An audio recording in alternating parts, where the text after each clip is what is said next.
Zia, je suis médiatrice, j'ai un compagnon et puis j'ai 2 enfants. Je suis médiatrice pour les professionnels et pour les particuliers, donc j'exerce depuis septembre 2020. J'ai suivi une formation chez Emergence, c'est les médiateurs CNV avec la particularité de la communication non violente. Je fais partie de la liste des médiateurs à la Cour d'appel de Grenoble.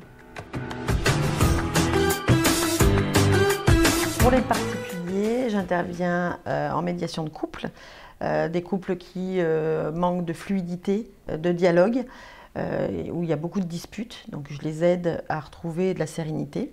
Et puis des cas où le divorce est déjà prononcé, sachant que je peux travailler bien entendu avec les notaires et les avocats.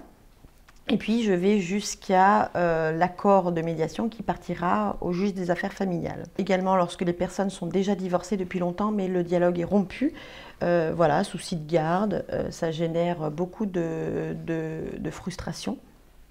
Et puis j'accompagne aussi des familles où il y a des problématiques avec leurs enfants.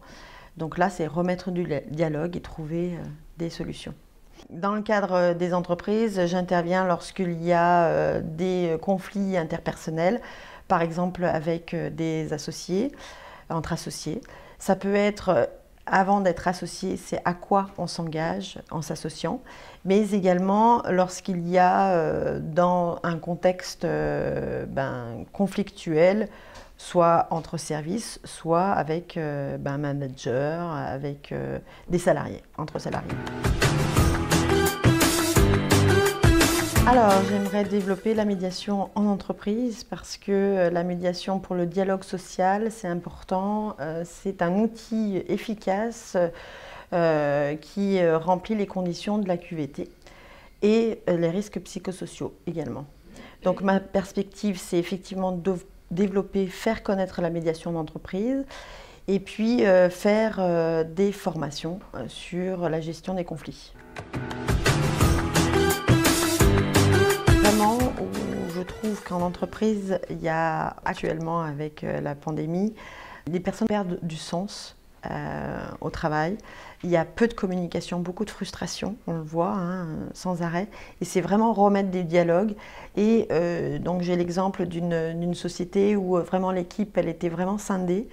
Et on a pu retrouver un dialogue apaisé. Les gens ont pu dire ce que ça leur faisait vivre pour trouver vraiment des solutions qui étaient adaptées à eux. Dans mes entretiens individuels en entreprise où j'accueille ce que me dise la personne une fois qu'elle s'est sentie entendue, écoutée, il y a un soulagement, il y a vraiment cet effet d'écoute qui est vraiment important aujourd'hui en entreprise. J'accompagne ces personnes en souffrance également à retrouver du sens dans ce qu'ils font dans l'entreprise. Et puis, pour moi, c'est vraiment une reconnaissance lorsqu'on me dit « Waouh, j'ai vraiment été entendue ». Voilà, parce qu'avec Sandra Guillard, il n'y a plus de bagarre.